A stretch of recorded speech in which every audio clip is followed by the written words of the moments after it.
Magandang araw guys! I'm Geraldine and today papakita ko sa inyo kung paano ko ginagamit ang aking hair stick sa pag-style ng aking hair. Yan. Maraming styles na pwede kayong gawin. Ito yung number 1 hairstyle na ginagamit ko pag naliligo ako. Ang tawag dito sa style na to ay Miss Minchin. Kasi yun yung tinawag ng friend ko sa akin.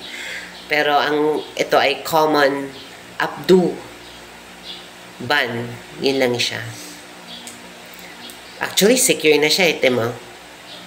Look. O yan. Pag emergency at wala akong makitang tali. O yan. Mainit. Nakita niyo yung movement.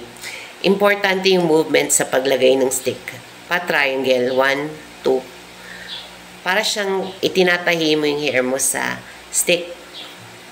Ganyan. Okay, para secure siya. Hindi yung itutusok nyo lang siya kasi magiging, hindi siya secure pag ganun. See? Super secure na yan. Yeah, like I said, ginagamit ko siya sa pag naliligo ako para hindi mabasa yung hair ko. Okay. Yeah, may papaliwanag ako mamaya about sa pagbabasa ng hair. Okay, so, ito naman ay ang French style. French hair stick style. Okay. So, tingnan yung maigi. Ipapatong yung stick sa taas. Tapos, ito-twist nyo ganun. I-wrap nyo yung hair nyo sa stick. Okay. Iangat. And, itutusok nyo siyang ganun. Maganda to guys sa mga maiksi ang buhok. Ang ganda tignan nito sa maiksi ang buhok. Sa akin kasi mataba na, tsaka makapal. So, hindi ko ayaw umangat eh. Masyadong mabigat. And, yeah, hindi siya magandang look for long hair.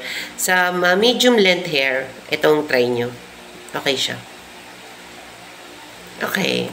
Hindi ko yung ginagamit, by the way. Okay, ito naman ay ang ano nga ba to? Wait lang Ano daw?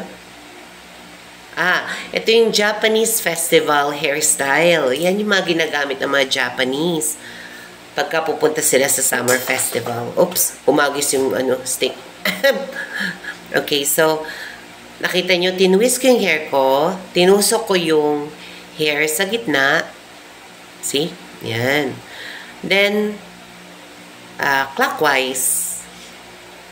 Pwede rin counter kung saan nyo gusto lumabas yung hair nyo. Then, tusok. Ayan. Maganda to kasi nakikita pa rin yung length ng, not the length, but makikita pa rin na mahaba ang hair nyo. Ayan. May style siya. See? Okay din. Pagka gusto nyo nakikita yung hair nyo pa rin, then try this. Cute. Na? Pero hindi ko masyadong ginagamit. Siguro pag nasa labas. Okay. Ito naman yung dati kong favorite. Ito yung conch hairstyle. Madali siyang gawin for me. Ginagamit ko pa rin naman. Okay. Look, sa side ko, itinarak yung hair. Tama ba? Tinarak? Itinabi. Then, iikot nyo siyang ganyan. Yan. Okay. Nakita nyo yun? Then, tulad ng ginawa natin, yung triangle style. Triangle. Triangle na paglagay ng stick. Yon.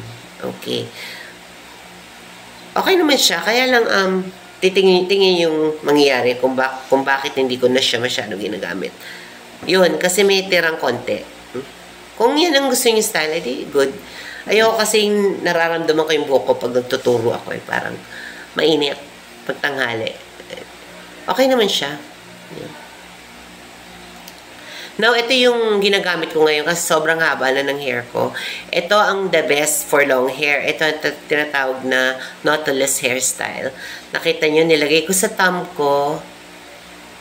Tapos, nag-wrap ako ng hair. Nirap ko yung hair. Ganyan. Ngayon, yung hair na nasa thumb ko, i-release ko siya, itutusok ko sa gitna, tapos ibabalot ko dun sa buhok na nag-gather ko kanina. Okay, yan yung knotless. Tapos tutusok ko siyang ganun. Ito napaka-secure at again, napaka-ideal sa long hair. Secure na secure siya. Look.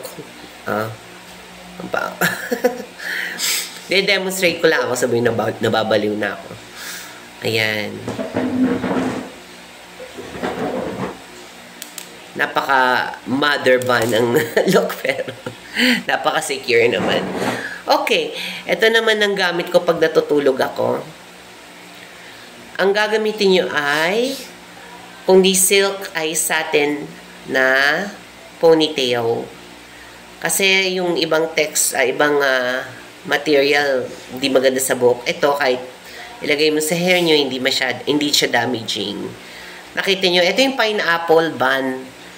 Ganyan siya. Hindi siya dapat perfect, but at least mag-gather niya yung hair mo. Ang importante pag natutulog, hindi mahigpit ang pagkakaban eh. Yan, para hindi magtanggal sa inyo. Ang ganda ng ang ganda ng highlight ng hair ko. Yan. Mukhang baliw, no, pero maganda siya pag natutulog ka. Protective hairstyle siya. Ngayon, guys, hindi ako nagbabasa ng hair ko. Hindi ako nagwawash ng hair ko every day. Every Thursday lang talaga. Then, hindi ako gumagamit ng shampoo. Hair mask lang. Kasi nasanay na yung hair ko na gano'n ang routine, na gano'n ang practice. Alam nyo, nung araw, wala namang shampoo eh. No poo method, i-research nyo sa YouTube, masahin na yung scalp nyo. Bye-bye!